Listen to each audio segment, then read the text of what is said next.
தேவராஜன் பெரிய உத்தமன் இல்லை. ஆனா நியாயம் ஒண்ணு இருக்கு.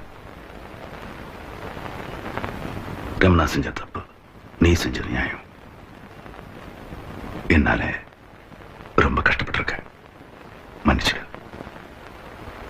ஊரு பேர் தெரியாத அனாதைதான். ஆயுசு முழுக்க ஜெயில கிடந்து செத்திருப்ப. உன் ஆள் உள்ள இருப்ப என்ன வழி கொண்டு வந்திருக்க. உனக்கு உனக்கு எப்படி நன்றி சொல்ல முடியும்? நான் உனக்கு என்ன தர முடியும்? எதுவும் வேணாம். என்கிட்ட ஒன்னே ஒண்ணுதான் இருக்கு,